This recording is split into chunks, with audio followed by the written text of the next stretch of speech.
हमारे माशरे में को एजुकेशन सिस्टम और अपोजिट जेंडर से तालीम के असूल ने हमारी यूथ की तालीम और तरबियत को बहुत हद तक डिस्टर्ब किया है। इस्लाम में तो को एजुकेशन का कोई कंसेप्ट ही नहीं है। अल्लाह ताला ने मर्दों ख़वातीन का दायरा कार को सेपरेट रखा है, लेकिन जब हम खुद इसके मुखालिफ जाएंगे तो शैतान को तो वार होगा ही। आप सल्लल्लाहु अलैहि वसल्लम ने फरमाया, हया और ईमान दोनों साथ साथ हैं, अगर इनमें से एक उठ जाए तो दूसरा खुद ब खुद चला जाते हैं।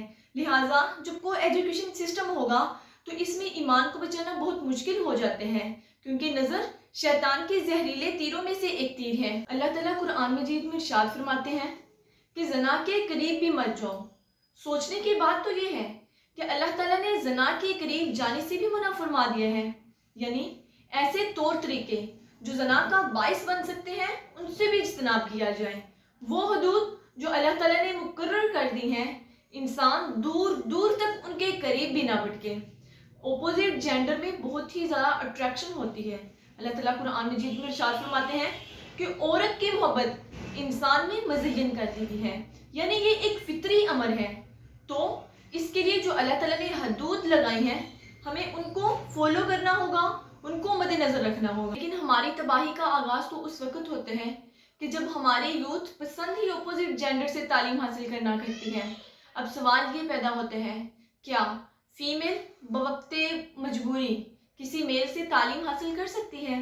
जी, कर सकती है, लेकिन इसके लिए भी कुछ लिमिटेशंस हैं।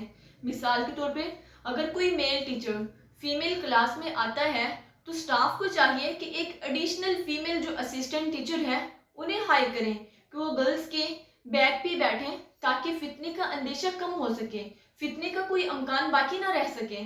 और इसके लिए भी कुछ लिमिटेशंस हैं जिसे हमें फॉलो करना है कि मर्द से अगर बवक्ते मजबूरी कोई तालीम हासिल करना पड़ती है तो हमें किन हदूद को फॉलो करना होगा। इसके लिए ज़रूरी है कि आई कॉन्टैक्ट बिल्कुल ना हो, क्योंकि नज़र शैतान के जहरीले तीरों में से एक तीर है। नज़र ही शैतान का पहला वार है, जिससे आगे मज़ीद जो कदम बढ़ाए जाने का अंदेशा बहुत ज़्यादा बढ़ता है। लेकिन अफसोस की बात तो ये है कि हमारे माशरे में, हमारी यूथ में शऊर की बहुत ही ज़्यादा कमी हो गई है।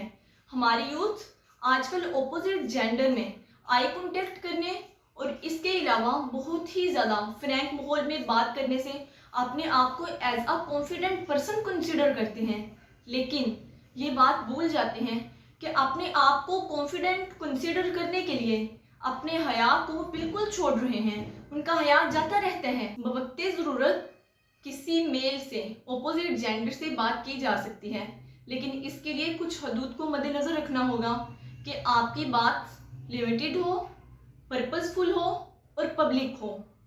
टू दी पॉइंट बात करें, बात को तूल देने से गुरेज करें। अपने मेयार को इस मुताबिक सेट करें कि अगला आपके साथ फ्रैंक होने का सोच भी ना सके। लेकिन अफसोस की बात तो ये है कि ओपोजिट जेंडर जब एक दूसरे से बात करते हैं तो वो बेसिक नॉलेज को इग्नोर कर देते हैं, बेसिक रूल्स को इग्नोर कर देते हैं कि जब ओपोजिट जेंडर एक दूसरे से बात करें तो उनमें डिस्टेंस कितना होना चाहिए, उनमें गैप कितना होना चाहिए और बात को किस लहजे में करना चाहिए, आया कि बात को तूल देना चाहिए या नहीं। लेकिन अफसोस हमारे टीचर्स ने भी इस पर एक्शन लेना छोड़ दिया, उन्होंने भी स्टूडेंट्स को समझाना छोड़ दिया, जिसकी वजह से हमारी जो यूथ है, हमारे स्टूडेंट्स हैं, उनमें शऊर की बिल्कुल कमी होती जा रही है। बहुत सी यूथ एक पॉइंट को हाईलाइट करती है कि टीचर्स तो रूहानी वालिदैन का दर्जा रखते हैं, तो फिर इनसे पर्दा करना कैसा। तो याद रहे ये बात, ये रूहानी वालिदैन का दर्जा ज़रूर रखते हैं, लेकिन आपके हकीकी वालिदैन नहीं हैं। लिहाजा इनसे भी पर्दे का उतना ही इंतज़ाम होगा जितना किसी दूसरे नामहरम के लिए है, क्योंकि किसी को भाई कहने से वो भाई नहीं बन जाता, किसी को बाप कहने से वो बाप नहीं बन सकता, क्योंकि वो आपका हकीकी रिश्तेदार नहीं है।